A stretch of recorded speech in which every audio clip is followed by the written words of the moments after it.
Today I'm going to be going over some of the advanced features of Proxmox Backup Server, or PBS. Some of these features include backing up non-Proxmox data like any path you could want in a Linux system, syncing to offsite servers, encrypting your backups, and more.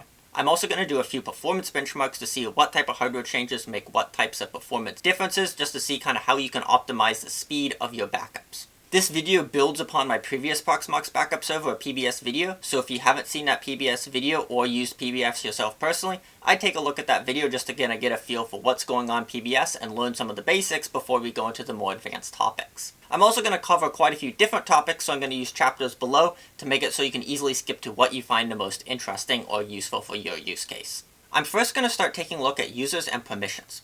While this isn't the most exciting topic, I think it's good to start here because these accounts I'm going to be creating are going to be used in other cases later on, and I want to make sense where this came from.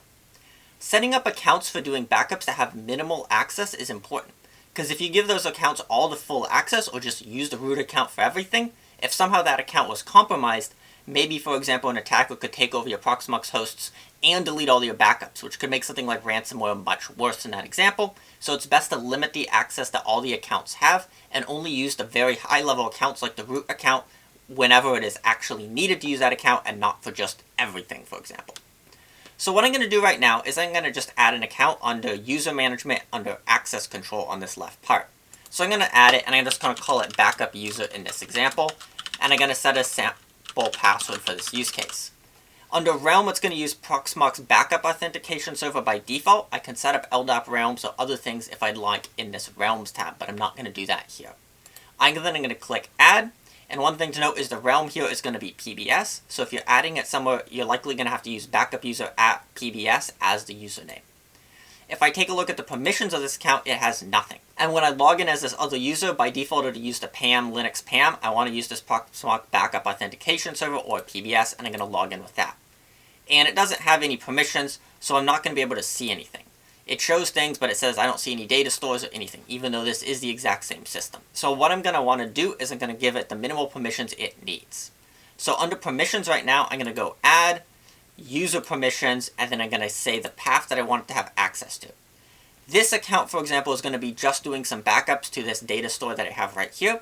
So under /data stores / the name of it, which is Boj, right here, I'm going to give the user, which is backup user, and then I'm going to give it the data store backup. And this gives you the minimal permissions you need to back up to it. It gives you the ability to make a new backup, write to the backups, and read to the backups. So I'm going to click Add right now, and those permissions are added to the user. So if I go back on the user management, look at this user, click Show Permissions, it has access to this data store right now. And then if I switch to my other tab, refresh this page, and what I'm going to see right now is I'm going to see under data store, I can see this data store right now, and I can see any content that this data store might have on it, which is none. Another tab to look at is two-factor authentication. If you're using something like the web interface that supports two-factor authentication, I highly suggest you use something like TOTP, scan your phone with it, use an app like Google Authenticator, so that way it's much more secure when using the interface, so a compromised password does not compromise your whole account. The next thing to take a look at is API tokens.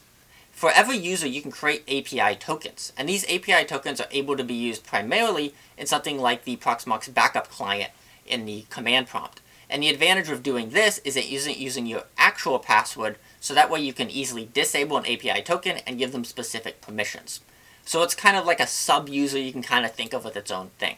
So I'm going to have a user that has an API token, so for example, backup user at PBS. I'm going to call it token name, so maybe I'm going to call it like server1 for this example. And then I'm going to click Add. I'm going to get a secret that I'm going to copy and paste on use on that server only. This is going to be my username, so I'm now going to include this token information. I'm going to show a little bit more on how to use that token later on when I cover using that little Proxmox Backup Client utility. It won't show this ever again, so make sure to copy it now and you can use it. But assuming I did copy it, I now can add permission for that API token, so that way I can give it access to the data store and just the backup access it needs, for example, and click Add. Or maybe if it was doing something else, I could give it slightly different permissions for just that token. And then, for example, let's say that server got compromised, I could just go and say remove, and now that server's access is gone, and I don't have to worry about someone who got access to that server or the files on it has access to anything else in my backups anymore, because their token is now revoked. Now I want to take a look at namespaces. Namespaces have been added relatively recently in PBS in version 2.2, I believe, and can kind of be thought of as a folder to put VMs, containers, and other backups inside of. So that way in your data store, you have your main data store here. You can put stuff in your root namespace where you just have these VMs, for example, but it could also create a different namespace here, and maybe I could call it something like important, or something like that. And then that way, I could double click on it, and now I have a new namespace with its own backups that I can put inside of it. And because it's part of a different namespace, I can now have different rules applied to the data in that namespace differently. So one example of this is pruning. So if I run a new prune job right now, I can say keep last as 5, and then I can go under namespace and select which namespace I want it to do. This can make it pretty easy, for example, to have some important VMs that I want to keep for significantly longer than my normal VMs that I can have less copies of. So I can have different prune jobs. I can also have sync jobs. Those can be specific to namespaces and a few other different things. Also including permissions. Now when we were looking at permissions before, I didn't have any namespaces created so they didn't show. But I also want to note namespaces don't show in the permissions GUI, but you can still add them. For this API key, and I want to give it access to just the important namespace, if I was to go add an API token permission and go under path/datastore, I don't see anything here for it. But what I can do is I can go /important and just type it in and put the API token I want in, and it will work correctly, even though the GUI doesn't show it and prompt it to you. That is one thing I wish they would change in it, and I've done some testing, it works fine, they just don't have the GUI options to show it to you. But if I go back to my data store, now I can take a look at my namespace and run many things specific to my namespace. But one thing you might be thinking is, I could just add a data store. I could create another folder on that same mount port on my hard drive or whatever data store I'm using, create another data store, and still do all of these things differently and add it. So why would I want a namespace? And the big reason is the deduplication data is all the same, even if it's within a namespace or on the main root namespace. And what that means is it essentially uses less disk space. So if you have maybe a Windows VM you want to keep longer in a specific namespace, and then you have a normal Windows VMs you don't need to keep as long, all of those Windows systems are likely going to share a reasonable amount of data, and since it's all a single deduplication, it'll use less data on disk. If the important Windows VMs you wanted to keep longer was in a separate data store itself, it would actually have to store a lot of data differently and use more data. This does mean that some things like garbage collection are going to still take longer because it has to look through everything when it does garbage collection. There's no way to do garbage collection at a namespace only level because it has to look through all the namespaces when doing garbage collection. One question you might have is if I'm using Proxmox Backup Server and backing up to PBS, how do I tell it which namespace to go to? And the way you do is you add another mount to it, and when you're setting this all up, you set the namespace to whatever you want. So just make sure that this namespace matches whatever your namespace is in the Proxmox Backup Server web interface is. And once you've done that, you can click Add right now. It's going to be added as its own storage and appear separately. So that way when I go to backup a VM right now, I can say backup now, put it in this important one, click backup, and what it should start doing is it should start storing that data in the important one right now. And I can see that's the VM that's being backed up right now in its known namespace. And since it's creating it on its own, it should be using significantly less disk space because it's sharing all of the same deduplication table as all the data in this root namespace, which are very similar VMs I already have. Now let's take a look at using PBS to back up whatever files you could want on a Linux system.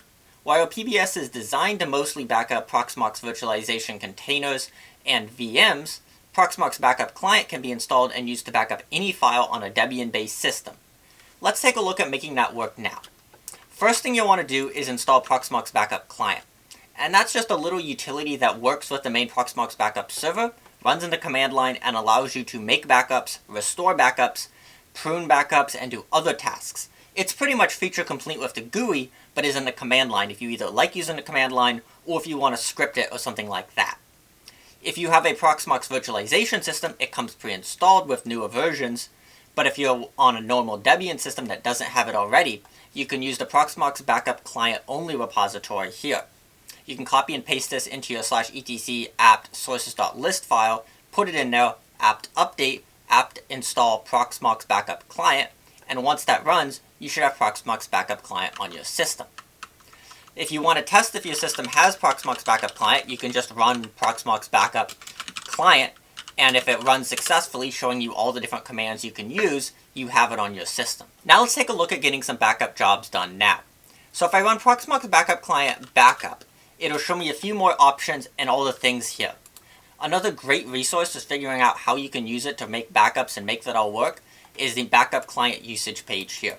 You can Google Proxmox Backup Client and it should bring you to this page, and it gives you a lot of different information and a lot of great examples. And I'm going to be building upon that today with some of my testing knowledge too. So let's first take a look at running a very simple backup. So to get the feel for it, you're going to do Proxmox Backup Client. Backup is what I want to do. And then the next thing we're going to have to tell the system is what files we're going to be backing up and where we want it to go in PBS. So when it comes to where we want it to go in PBS, it's going to be in some sort of archive file. If it's a single file, you're going to use a .img file. So this is something like a large backup image or something. So maybe something like a file image or snapshot of a file or something like that. So in this example here, you can see mydata.img and it's an LVM path. If it's multiple files, you want to use .pxar. So in my example here, I'm going to be using a directory of files, so I'm going to use a pxar database. So I'm just going to call it something like backupdata.pxar.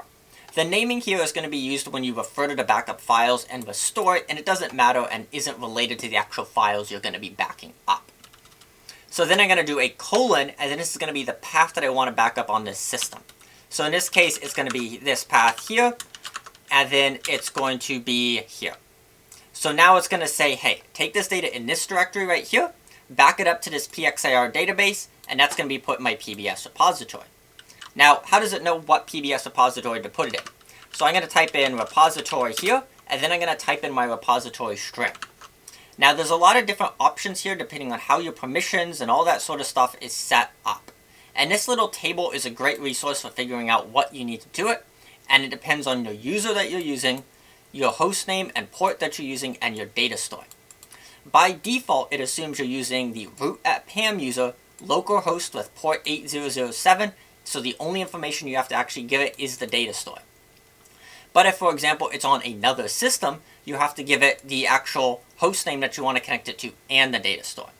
If you want to use a different user than root@pam, you have to give it the username, @pbs or whatever it's at, and then the host name, data store. If you want a different port, you have to put :port and then the data store. You can also do IPv6 in square brackets if you'd like. And if you have a token, you do PBS bang token name and then @the host : data store. So in this example right now, I'm going to do something like backup user that I created earlier @PBS @192.168.1.80 is the system I'm going to be using for PBS storage, and then : the name of the data store that I'm going to be backing it up to. So if I just run this right now, it's going to start doing backups.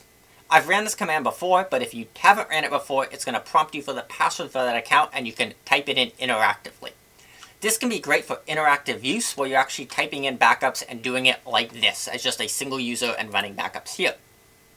But for a lot of use cases, you might want to script it or do something like that.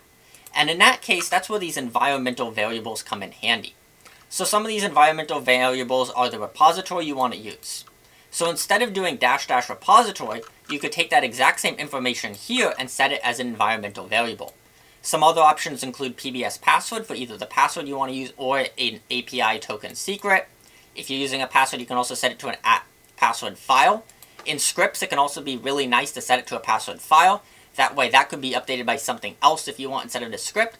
And also, someone could modify the script or work with the script without being able to actually see what the password is. So only the actual thing running it can see that password file.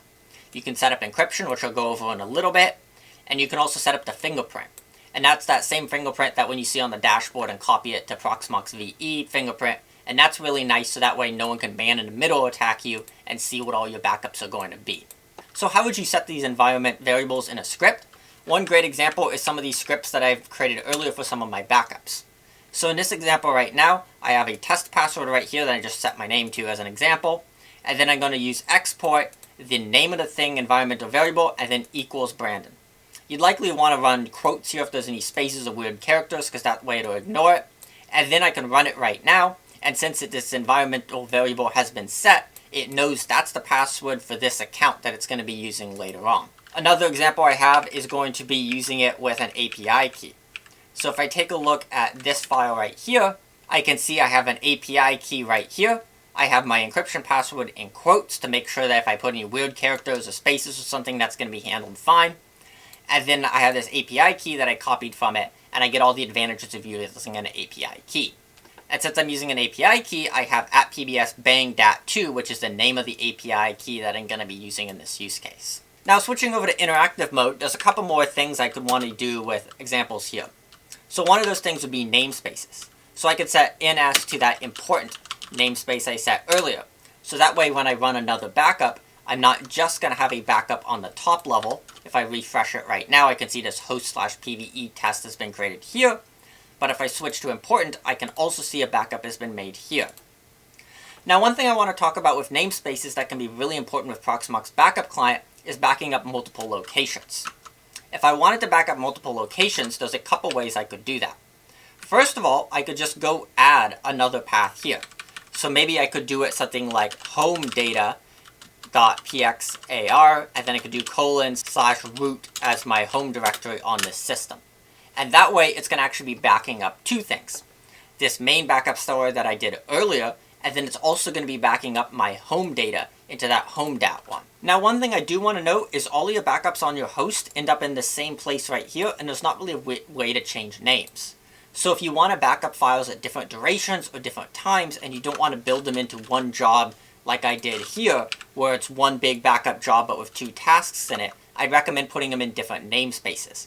Because otherwise, if you're doing multiple backup jobs in the same namespace, it kind of gets confused and you get different types of files, and prune jobs don't work well.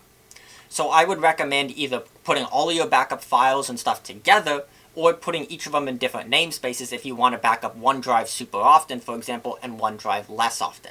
And that way you can set your prune jobs for those separately. And now that that backup job is finished, if I take a look at my host/pve test right now, I can see that it has two of these pxar files.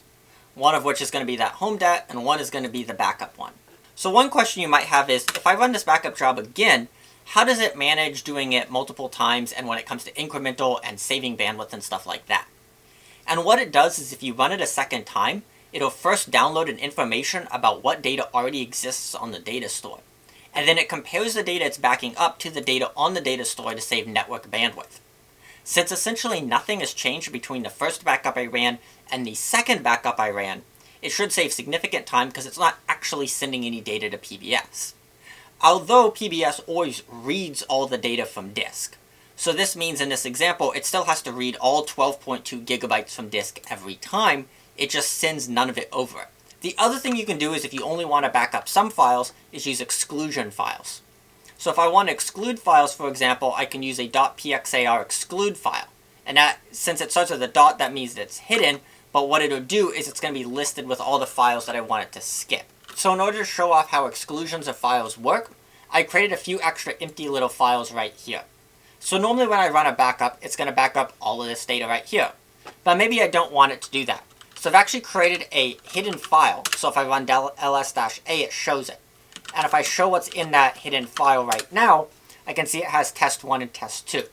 So it's going to look for this hidden file here, see that it skips these two, and won't back those up. So let's just do a quick demonstration to show that that's actually the case, and it won't actually back up those files. So now I just finished my backup job. I can see it backed up a little bit of data right here, and let's verify that it actually excluded those files I wanted it to. So here's the backup data that contains all those files, and I'm going to click Browse, and I can see it contains test3, but it doesn't contain test1 or test2, because that pxar exclude file that it also backs up tells it not to include those files. And that is kind of cool, it actually backs up the pxar exclude file, because that way you know what it skipped. And there are a few more fancy things you can do with pxar exclude files, and they go over it here now if you want to take a look at that. The other thing is, by default, it won't include mount points. One easy way to check for mount points is to run something like df-h to see where all your drives and things are mounted. And what this means, for example, is if I was to backup /boj, it won't back up any of these PBS, VM files, these things under a mount point. Because it's not just a standard folder, another drive is mounted there. and it won't go follow those mount points. And it also won't back up some of these directories you typically don't want to back up on a Linux system like /dev or /sys that are generated on the fly by the system. You can also do an include dev option and then save the exact path you want it to include if you want it explicitly to include something that's mounted on the system, but you have to tell it to include mount points and not to exclude it, because it does exclude it by default. Now that you've created your backups, you might need to restore your backups to get your data back. Let's go over that process now. PBS has 3 different ways of doing that. One is where you specify a path and it'll restore it to the path, so then you can just copy all the data from the backup to the path. The next way to do it is an interactive one. This opens a shell, you can select some files you want, and then you can restore those files. And the third way is to mount the backup via a fused file system, and then you can CD into the backup, copy out whatever files you want, and set it up how you'd like. There's 3 different methods, so you kind of pick whatever you want depending on your exact use case, and I'll go over a couple examples now. But before you can do any backups, you actually have to find out what exact backup and snapshot you want to restore. So what I'm going to do is I'm going to do Proxmox Backup Client list. And this is actually doing very similar things to what you can do in the web GUI. And it's just going to list your number of backups. So I'm going to list host/pve/this number here. Here's the files in it and the number of backups. And it's just going to show me the last snapshot here. If, for example, I wanted to use a namespace, I can use that same --ns important, and it'll show me all the ones inside important. Now let's say maybe I want to restore a previous snapshot and not just the newest one. I can use the snapshot list and then the group name right here to list all of the snapshots. So in this case, it's only going to list one, but if I do ns important, it has multiple of them. I can see I have multiple different backups. I can see the exact time that all these backups occurred to, and I can see the size of these backups. Now let's go restore some of these files. This is going to be the first method that I talked about, where it just restores it to a file path. So I'm going to use Proxmox Backup Client, restore. Repository is going to be the path here, but I can also set it via that environmental variable I talked about earlier. It's going to be the full path to the backup here. So if I take a look, that's going to be this latest snapshot here, or under snapshot, this guy right here. Any of these work. It depends on what data I want to back up from. And then I'm going to give it the file that I want to back up. So that's typically going to be a PXAR file, or maybe an IMG file you want to restore. And then it's going to give it a path that I want to restore on the system that it's running on. So in this example, it's going to be /bogue/restore. And now that my restore job is finished, I can see that I have this file right here. It's ready to use and has exactly the same contents as when I backed it up. Another thing I want to note is PBS maintains permissions and also access time and other metadata on the file. Now let's take a look at the next way of accessing files in a Proxmox backup and restoring them. And that's going to be with the catalog shell option. And this app opens a shell that's kind of like the Linux shell, but a little bit different, that you can view all the files and interact with them. But I'm going to do something slightly different first, and I'm going to do a catalog dump. Taking a look at all the options, I can see them here: catalog dump and catalog shell. So what I'm going to do right now is I'm going to do a dump.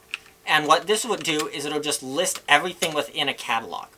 So under this example, I can see I have D for directory, F for file, and here's all my files that I backed up when I was doing it. But maybe I want to take a look through those files and select specific ones. So what I'm going to do is I'm going to change it from catalog dump to catalog shell. So now I've entered this interactive shell. And if I just run it a few times with no input, it'll show me all the options and commands that I can use here. And it's a pretty limited set of commands, and essentially is built around selecting files, and then you can restore selected. The Proxmox wiki page also has some really nice options for finding specific files, for example. So let's try doing that now. So I'm going to do find *mov, which are some of the movie files I might have in this directory, and then I'm going to do --select to select those files. So it looks like I have 4 MOV files, and then I can do restore selected, and if I run that command here, I've restored all of my files with a .mov at the end of the file. And if I take a look at where I restored it, it maintains the file structure, but just restores those MOV files, which could save substantial amounts of time. While this does work, it does have a few compromises where some commands don't work right. And the other problem is, as you can see here, I've made a lot of mistakes because it's not a standard Linux command line that I or you might be familiar with. Now, if I want to be able to use the full Linux shell and all of my normal utilities, one thing I can do is I can just mount it here as a file system. So what I'm going to do is do Proxmox Backup Client mount my repository that I set earlier, and then an existing directory I created on this system. So it says fuse library version that, Unfortunately, it doesn't show up as in df-h as a mounted one, but if I do run mount, it'll show it at the very bottom here. So it's a fuse file system on /mmt/restore. That's typed fuse. So now if I go to /mmt/restore and run an ls, I can see those are my backups I've made here. And the great thing is, because it's a full Linux command prompt, I can use like find -name *mov, and here's all my files with mov in the name. And I could use the full find command to do whatever I want to restore it. I could find newer files for some reason, or files within a specific date period, and just restore those files instead of everything, for example. I could also rsync these files to something else, but if I was just going to rsync all of the files, I might as well just use PBS to restore all the data. Because one thing to note is PBS has a lot of overhead due to how it's like reading directly from a backup instead of a faster storage medium, so it's likely not going to be the fastest for a lot of file system commands, especially if this is a remote system. So I'd recommend just doing a full backup to a path if you can. Otherwise, fuse file system is probably what I'd pick next, because I'm used to using the Linux command prompt, and that lets me use all the commands I want, unlike their custom shell, which is a little bit limited and things operate a bit differently than the standard commands would. Now let's take a look at doing encrypted backups of VMs and containers on Proxmox virtual environment. So taking a look at it now, I've just punched in all the basic information, and in order to set up encryption, I'm going to go set up this encryption tab right here. And it gives me a few options. By default, it doesn't encrypt backups. It can auto-generate a key, or it can upload an existing key. Since I don't already have a key, I could create one in the Proxmox Backup client if I'd like though. I'm going to click auto-generate a key. And when I click add right now, I can go print the key, and it shows a physical copy of that key that I could print on my system right now. And this key is just going to be the information I need to do it. So I'm going to ignore doing that right now, and I'm just going to download the key. They give me many different ways of saving this key in an important way because it's not going to come back. Now that I've clicked close, all the backup stored on here is going to be encrypted. So if I take a look at local encrypted, I can see that encryption is set up. I could edit the existing key. When I go to backup VMs and containers, it's now going to say it's encrypted in PBS, and I won't be able to view it in the web interface there. The nice thing though is all the encryption is done in PVE on this server. So you don't have to trust the Proxmox Backup Server that the data is going to, because there's no way that the Proxmox Backup Server can actually see the data in your VMs and containers unless they have that key. Same with offsite syncs. This is going to be a great way to sync to a server you don't trust, because they can't access that data you have either. They can just verify it's correct and update it with new snapshots over time. So now let's take a look at doing encryption in Proxmox Backup Client. Let's set up a key right here now. So what I'm going to do is I'm going to go create a key right now. By default, it's going to prompt me for a password to encrypt the key with. So that way I need the key file and the password to do it. I can also create it with a KDF none, don't require a password, so that way only if I have a key I can restore these backups. So now let's run this backup requiring the key. So now it's going to prompt in for the encryption key password. And if I type something wrong, it's going to say the passphrase is too short. Or if I type something longer that's wrong, it's going to say unable to decrypt OpenSSL error. But if I type the correct password, it's going to start to back it up. And now my encrypted backup is finished. One thing I might notice is that the duration is super long, and that's because I'm doing an encrypted backup and data is going to be stored completely differently, so it can't reuse the existing chunks. And if I take a look at the data here, it says mixed, and I started encrypting it, and now it shows as encrypted. So since I made an encrypted backup, let's try mounting that one right now. If I map it to a different one, it's going to say what? It's missing the key, that's encrypted. It's going to give me a little bit of information about the key so I can verify it's correct, but it's not going to let me do it. So now I'm going to push this --key parameter in, and with the key file, I can now point it to /root/ wherever I saved my key file. And now that I've put my key file on this system, I can put the password in, and now that the password's correct, it's been mounted, and if I run /mount, it's going to show that it's been mounted correctly, and I can access all the files from it. I will just warn you to be very careful with the encryption key on this system, because if you lost the key, you lost the backups. Now let's take a look at the sync feature in PBS. This feature can be used to sync between multiple different PBS servers, and that can be used to easily have an offsite copy of your data. Just in case something were to happen to your main on-site location, you still have an offsite copy of data that you can restore from. And I'm going to be going over the process of syncing to that offsite copy, and then restoring backups back from that copy. And the other nice thing is PBS handles this pretty well, minimizing the amount of bandwidth it has to send over the WAN connection by only copying the changed chunks, which is generally good for relatively slow bandwidth and potentially high-cost WAN connections you might be using. Now let's talk a little bit about how this connection works. PBS uses a pull mentality when it comes to doing offsite syncs. So that means a lot of the sync settings and all of that sort of thing is going to be done from the destination server. As you can think of the destination server as pulling the backups from your on-site copy, and it will manage everything. And this can often be advantageous because that means the offsite server has access to the on-site server, but the on-site server can't access or do anything to the offsite server. Another thing to think of when setting up offsite sync backups is how you make that internet connection work, because oftentimes you're going to have to go over a VPN or port forwarding or something like that. I'd suggest setting up a VPN if possible. That way Proxmox is encased in the VPN and never exposed to a WAN connection, and it's often the most secure, and can also be nice if you already have a VPN set up. But if you don't have a VPN set up, PBS uses port 8007 over TCP by default. And you'll need to do a port forward of the on-site server, if you're backing up by an on-site server, to do the remote syncs. So for example, if I had my house A, for example, with my main data and virtualization stuff, and location B that had my off-site server, location A would have to do a port forward on 8007 to the PBS server that I wanted to have it sync from. So it's going to pull from A into B, and A needs to be port forwarded. When it comes to restoring backups across a WAN connection, you need to port forward the remote system. And if you port forward that same port 8007 over TCP, then the Proxmox virtualization environment server can then access those remote backups over a WAN connection. With that out of the way, let's start setting up our sync job. For my test environment that I'm going to be showing off today, I'm going to be using that main server I was doing all my other test jobs with as my source system, and then I have a remote system running in a VM that I'm going to be using as my destination system. It's actually over a WAN connection, so that way I can see how it deals with the lower bandwidth of WAN connections and also the higher latencies, just to see how well that all works for all of my testing. Taking a look at my remote server first, since I'm doing a pull, all of this is going to be set up on the remote system. I'm first going to go under the Remotes tab here, click Add, and then put the information of the local system that I want to pull the backups from. So I'm just going to give it a name, like maybe local backup. I'm going to give it the IP address of the system. Since it is over a VPN, I can do whatever the local IP is. I then can give it the backup user at PBS name. I then am going to go copy and paste the fingerprint from my main server that I'm pulling the backups from, pasting it into here, and now it's set up as a remote server I can pull the backups from. Now under data store right here, I'm going to go under sync jobs and then add. It's going to fill in some of these things by default for me, and under my source remote, I'm going to say local backup is its name.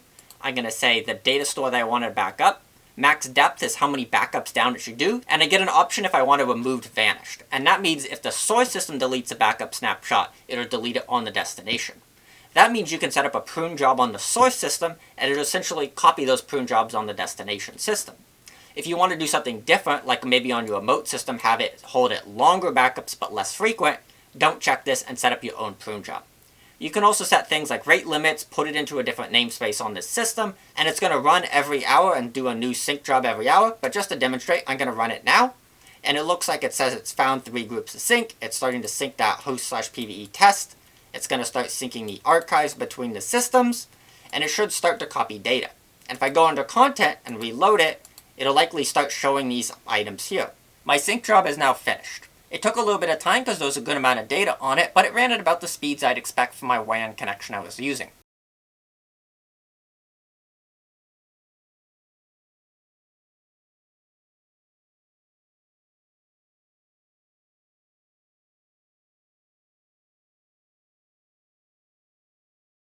But now that you have these offsite backups, how do you use them? I'm guessing you're only going to actually... And one thing you might note is all the VMs and everything from my other backup server has been copied successfully. So it has all the same data on this server as it does on that one. And that's exactly what the sync job is designed to do. Keep 2 servers in sync and run it automatically to make sure they always stay in sync. It can now mount the offsite system. If you're using a VPN, it can likely do this already. But if you're using a WAN connection, you might need to port forward the offsite system and mount it. And I'd suggest doing this when you set up the server and potentially occasionally, so that way you're not trying to figure out your networking stuff when your main server has failed and you're trying to get backups. So in this case, I'm running Proxmox Backup Client, telling it to list it, and instead of having my previous repository at 192.168.1.80, I'm running it on this offsite backup over my WAN connection, and now I can list all the backups, and I could do all the same things to access the backups and restore them and do the same things. Now let's talk about doing that in Proxmox virtualization. So if I go into my PVE server, I can go add it as a PBS storage like any other system. So if I go to Proxmox Backup Server, I can say Offsite. I can set the server to the IP address that I've set up earlier. And then once I've set all my data to the Offsite system, I can click Add, and it's going to add the system. I could also just add this as a local storage and do backups to it directly, but I think it makes a lot more sense for many circumstances to just do a sync job. But now that I can see that I have my Offsite one here, if I look at backups, I can see all the backups that this system has. So let's say I have like VM 151. And if I want to do a restore this backup to a new backup number, I can hit restore right now, and it's going to start restoring over WAN. It's going to be a bit slower because your WAN connection is slower. And if you are in a situation where you may have many terabytes of data to restore in a relatively slow WAN connection, if you can get your hands physically on that Offsite system, it might make a lot of sense to just go pick up that system from wherever it is being stored off-site. I could also sync from the off-site system back onto the on-site system. Perhaps I wanted previous backup copies after my on-site PBS server failed.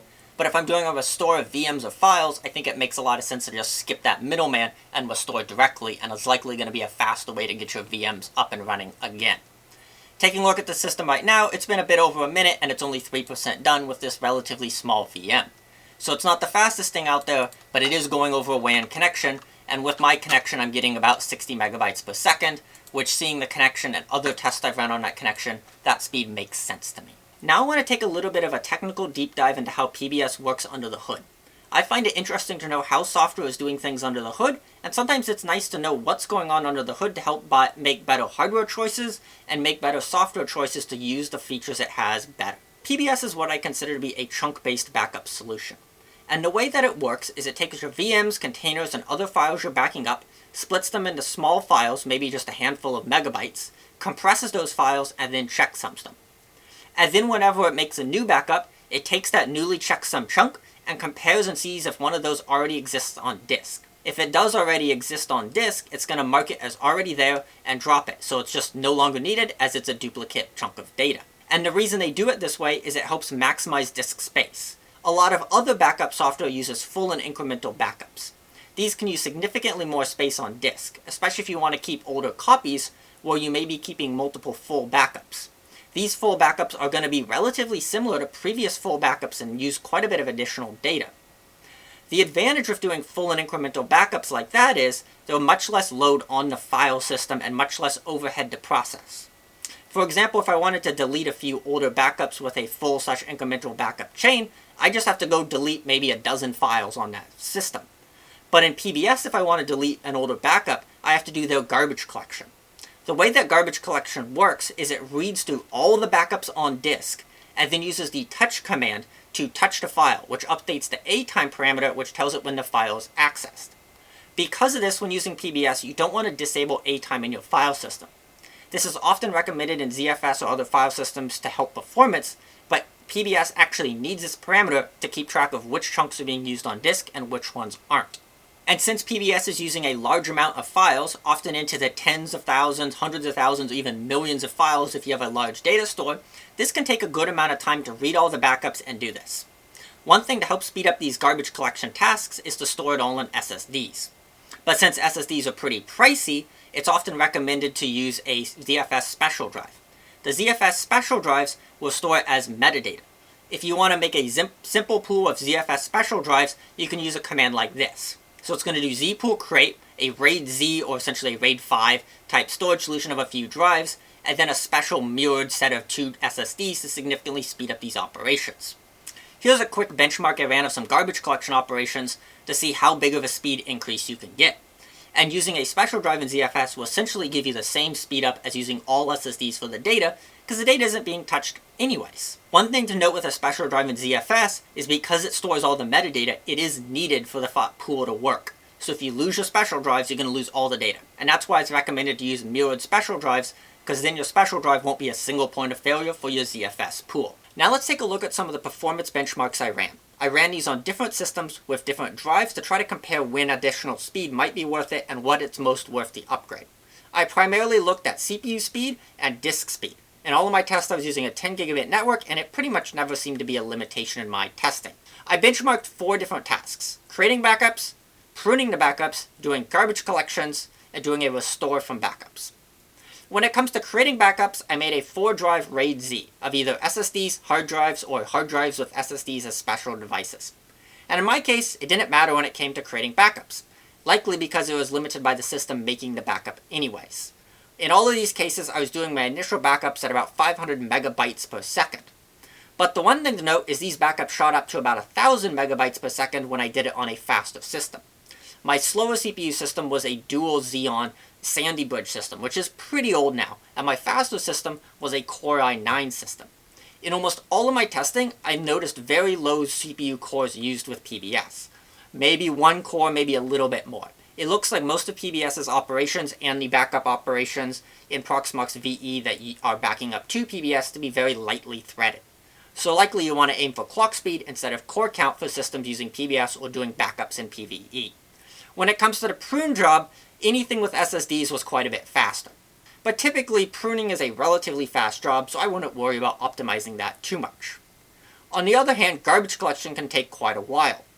When I ran a garbage collection on mechanical hard drives, it took quite a bit longer than anything else.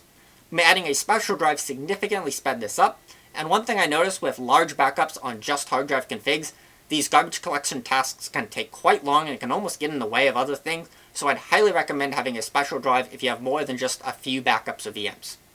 Just running on mechanical drives is likely going to be fine if you have a light home server use, but if you have multiple servers or getting multiple terabytes of data, you really want that SSD as a special drive. Another thing to note is my garbage collection speeds more than doubled going from my old Sandy Bridge Xeons to my Core i9, so the CPU is definitely doing quite a bit in those tasks too, so having a newer, higher clock chip will help speed up garbage collections as well. When it came to restoring backups, having a faster CPU helped a reasonable amount, especially if large chunks of empty data were likely the CPU's faster compression speed helped a lot. Adding a special drive helps a little bit when it comes to doing restores, but going all SSD does help speed up with backup restores quite a bit. Looking at this data and my other experiences with PBS, here are some recommendations to keep your backups running quickly. First of all, use VMs that are running and try to keep it so you're backing up only running VMs frequently. With running VMs, it creates a dirty bitmap, so that way when you back up a VM maybe during the morning and the night, it'll only back up the blocks that have changed on the VM between morning and night. It won't back up the whole VM. Whereas if you're using Proxmox Backup Client or backing up a container, it has to read all of the data, which results in significantly more disk I/O being read and more system usage. This really speeds up a lot of VMs, and I'd recommend trying to only do frequent backups of running VMs. Taking a look at the benchmark numbers when it comes to hardware selection, get a faster clocked CPU if you can, especially if backup speeds are a major issue. Higher clock speeds seem to make a big difference here, and PBS doesn't seem to be very well threaded. The next thing is, if your garbage collection tasks are taking a while, take a look at adding a special device or other just going full SSD, as that will speed it up significantly. If you can go full SSD feasibly, it will speed up a lot of operations and make things a lot quicker if you can get away with it. Another thing to note is you can only back up a single VM or container on one host at the same time in PvE, because otherwise it'll be locked. So one way to get around this is to add multiple hosts. So if you're dealing with a large amount of VMs that you're backing up and a large Proxmox cluster, maybe add a few more smaller nodes instead of having fewer bigger nodes, as it'll make backups run faster because you can parallelize it better. A lot of these tips result in just get faster hardware or get more hardware, but there's only so much that can be done with optimization, and a lot of it has to be done with just faster hardware, unfortunately. And whoa, that was a lot of information about PBS. I think I covered nearly everything about PBS other than tape backups. Let me know if you think I missed anything in PBS, and if there's any other tests you'd like me to run to get some better numbers or any extra information about. Hopefully you found this video useful and it helps you back up your VMs better. Thanks for watching.